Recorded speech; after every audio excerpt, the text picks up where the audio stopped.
एक प्रस्ताव रखा कहीं हमें जगह मिल सकती है, और फिर हमने ये जगह को चुना और उन्हें समर्पित किया कि यहाँ से आप शुरुआत कीजिए। क्योंकि जब भी आपको देखते, जब आपके, मैं इनसे जब हाथ शेक कर रहा था तो हाथ शेक के अंदर ही एक अंदर क्या बोलते ना, अग्नि दौड़ गई, एक ऊर्जा निर्माण होगी कि ये है एक्स सर्विसमैन। आज हाथ मिलाओ तब भी वो एनर्जी आपकी हम में आ जाती है, पॉजिटिवनेस आ सकता है कि हाथ शेक करने से। सोचिए आप, जब आपका और हमारा संगम होगा तो हम कहाँ से कहाँ जा सकते हैं। तो बस यही आपका प्रेम और स्नेह बना रहे। मैं उन बहनों का भी परफॉर्मेंस के लिए धन्यवाद करता हूँ कि सही मायने में कितनी मिठास थी। मैं तो बहुत अलग अलग प्रोग्राम में जाता हूँ, कुछ परफॉर्मेंस ऐसे होते हैं जो प्रोफेशनल लोग करते हैं, लेकिन उसमें वो खुशबू और मिठास नहीं होती। जैसे हम कहते हैं ना, घर का खाना घर का खाना है, होटल का होटल का है। ये जो था घर का स्वाद था, इसके अंदर अपनापन नजर आ रहा था, खुशी नजर आ रही थी। और मैं भी तालियां बजा रहा था क्योंकि जो बड़े प्रोग्राम में नहीं आते, इसके अंदर महक झलकती। ये हमारी संस्कृति है, परंपरा है, और इसीलिए इसके अंदर ये मिठास है। इस शहर को आपने देश बनाने के लिए पूरा योगदान दिया। हमने पूरी कोशिश की है कि इस शहर को बनाने के अंदर अपना योगदान दे। अलग अलग चीज़ें निर्माण करने का प्रयास हमने किया। गार्डन हो, प्लेग्राउंड हो, मार्केट हो, हॉस्पिटल हो, प्रमोद महाजन जी आर्ट गैलरी हो, बाला साहब Thackeray art gallery, cement road की बात करें, पानी की बात करें, मेट्रो की बात करें, हॉल की बात करें, बस की बात करें, पुलिस पर कमिश्नरेट की बात करें, हॉस्पिटल, ये सब हमने निर्माण करने के अंदर अपना योगदान देने का हमेशा प्रयास किया। मैं अपने आप को बहुत भाग्यशाली महसूस करता हूँ कि काम तो हमने बहुत किए, लेकिन दो चीज़ के ऊपर हम हमेशा अपने आप में अभिमान महसूस करते हैं। इस मीरा भाईंदर शहर के अंदर एक भी हॉस्पिटल नहीं हुआ करता था। जब मैं पहली बार विधायक बना 2014 में अक्टूबर में, तब सोचा कि इस शहर के अंदर कुछ हो जाए तो हॉस्पिटल नहीं है। और 15 में हमने निर्णय लिया, 16 में जो भाईंदर वेस्ट में आप टेम्बा हॉस्पिटल पंडित भीमसेन जोशी जी रुग्णालय जो बोलते हैं, ये हमने 16 में शुरुआत की। जब 2021 में कोविड आया तो ये हॉस्पिटल वरदान के रूप में साबित हुआ, क्योंकि जब पहले कोविड की शुरुआत थी तो प्राइवेट हॉस्पिटल में बेड भी नहीं थे और दाखला भी नहीं मिलते थे। कोविड वाले से लोग कोसों दूर भागते थे, यहाँ तक कि घर वाले। तब केवल एक सरकारी हॉस्पिटल था जो एडमिशन लेता था। अगर उस समय ये हॉस्पिटल ना होता तो हमारे शहरवासी कहाँ घूमते फिरते, मुंबई में कहाँ उन्हें बेड मिलता, नहीं मिलता। तो ये हॉस्पिटल कोविड के समय, सारे ही हॉस्पिटल, लेकिन ये हॉस्पिटल सरकारी था, ये कोविड के समय वरदान साबित हुआ। और इसे बनाने के निमित्त हम बने, इसलिए हम अपने आप को भाग्यशाली महसूस करते हैं। जनवरी के अंदर 22 तारीख को राम मंदिर का निर्माण होगा, तब देश के अंदर एक अलग वातावरण तैयार हुआ, एक अलग उत्साह निर्माण हुआ। हर व्यक्ति के अंदर देश के प्रति और धर्म के प्रति एक श्रद्धा और आस्था निर्माण हुई। हर गली, हर चौराहे, हर सोसाइटी, हर एनजीओ ने उस उत्सव को बड़े धूमधाम से मनाया। लेकिन एक दाग उसके अंदर लगा। नया नगर क्षेत्र के अंदर जो मारपीट हुई, उसे कभी भुलाया नहीं जा सकता और दोषियों को बख्शा भी नहीं जा सकता इस कार्य के लिए। लेकिन उस समय दूसरा अभिमान महसूस हुआ, क्योंकि आज मीरा भाईंदर में कमिश्नरेट है। आज के ठीक 2 साल पहले, क्योंकि 2018 में मेरा ही निर्णय था कि मीरा भाईंदर कमिश्नरेट हो। 1947 से देश आजाद हुआ, तब से एक ग्रामीण पुलिस थी जो कि थाना में एसपी बैठते थे। 1947 से हम 2018 में थे, तब भी यही परिस्थिति। लेकिन मेरा एक डिसीजन था कि मीरा भाईंदर के अंदर सिटी पुलिस होनी चाहिए, शहरी दर्जा की पुलिस। हमने कमिश्नरेट का निर्माण किया। आज इस बात का अभिमान महसूस होता है कि अगर उस दिन जो हादसा हुआ, पहले हमारे यहाँ पे एक पुलिस स्टेशन के अंदर केवल एक पुलिस इंस्पेक्टर, 2 ऑफिसर और 8-10 कांस्टेबल होते थे। आज 1200 से ज्यादा फोर्स है। एक पुलिस स्टेशन के अंदर 10-10, 12-12 ऑफिसर है। पहले पूरे रीजन के लिए, थाना से लेके भिवंडी बॉर्डर तक के लिए एक एसपी होते थे। आज मीरा भाईंदर में 3 डीसीपी है, एक एडिशनल कमिश्नर है, 6 एसीपी है, एक कमिश्नर है। और ये हादसा जब घटना, पुलिस प्रशासन जगह पे पहुंची, इस आग को भड़कने से रोका। अगर यही ग्रामीण पुलिस होता तो थाना से पुलिस कब आती, तब तक तो शहर में आग लग चुकी होती। तो आज हमें लगता है कि उस समय पुलिस निर्माण का कार्य जो हुआ, कमिश्नरेट, आज वो मीरा भाईंदर के लिए फिर एक बार वरदान साबित हुआ। और पुलिस ने बहुत अच्छी तरीके से हैंडल किया।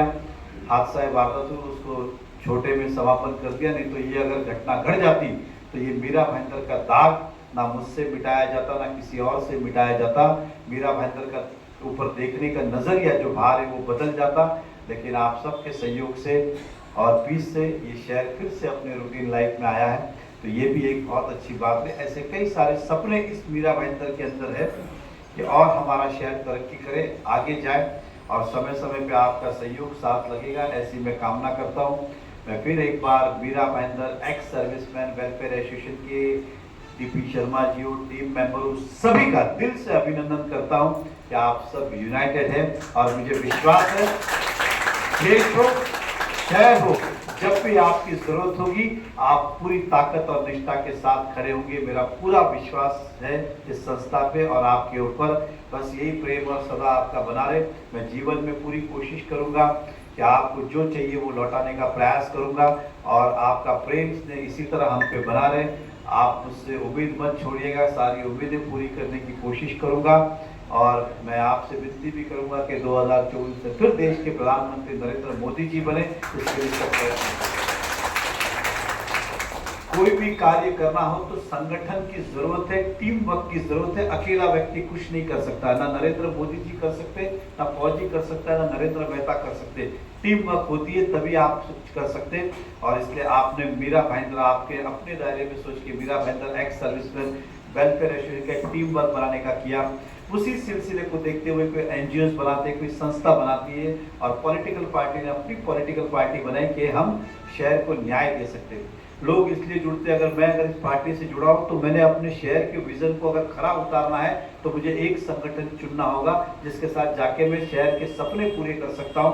हमारे डीपी शर्मा जी भी उसमें से एक है, जो हमेशा एक्स सर्विसमैन के बारे में तो सोचते ही है, साथ ही साथ अलग अलग संस्थाओं से, डिग्निटी फाउंडेशन से भी जुड़े हुए, अलग अलग संस्थाओं जुड़े, और मैं उनका स्वागत करता हूं कि वो हमारे संगठन भारतीय जनता पार्टी से भी जुड़े हुए, और हमने जो है उनके ऊपर एक नई जवाबदारी दी है। उन्हें मेरा भारतीय जनता पार्टी के अंदर एक्स सर्विसमैन की चेयरपर्सन की पोस्ट हम उनको दे रहे, मीरा भाईंदर भारतीय जनता पार्टी, ताकि आपकी बातें पार्टी के माध्यम से सही प्लेटफॉर्म तक पहुंचा सके और उसे हम उसको पूरा करके वापस आपको दे सके।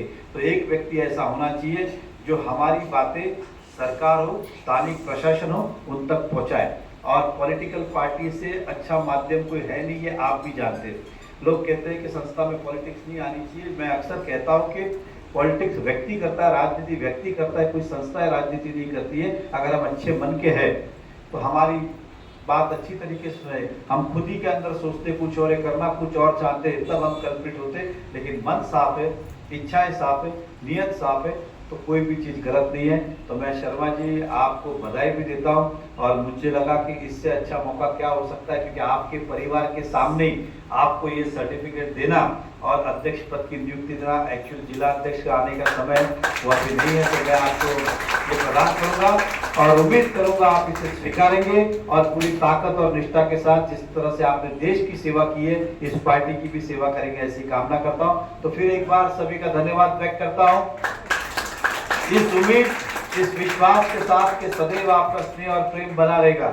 वैसे ये मेरी पूछने की हैसियत भी नहीं, लेकिन फिर भी पूछ, आप में से कितने लोग मानते हैं कि हमने 5 साल में इस शहर में डेवलपमेंट किया? Thank you very much. क्योंकि शहर बोलता नहीं बोलता, क्योंकि आप जब बोलते हो तो सच बोलते हो और बिंदास बोलते हो, गलत है तो गलत भी बोलने की हिम्मत रखते हो, सच है तो सच भी। इसलिए मैं पूछना था। तो बस यही प्रेम से रहे, इस शहर को हमें और आगे ले जाना है। इस शहर को मुंबई की तुलना से कम ना समझा जाए या मुंबई से अच्छा समझा जाए, यही हम सबका सपना है। और मैं जब तक हूँ इस सपने को साकार करने में लगा रहूंगा। धन्यवाद। जय हिंद, जय भारत, जय श्री राम। बहुत बहुत बधाई हो आपको।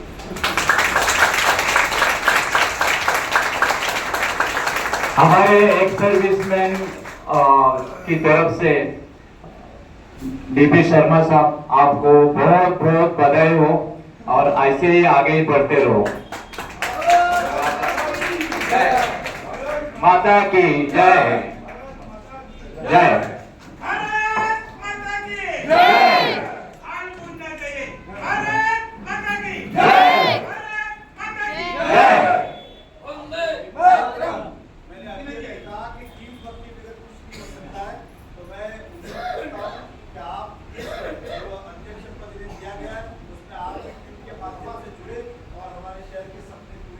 नाम ही अपनी इज्जत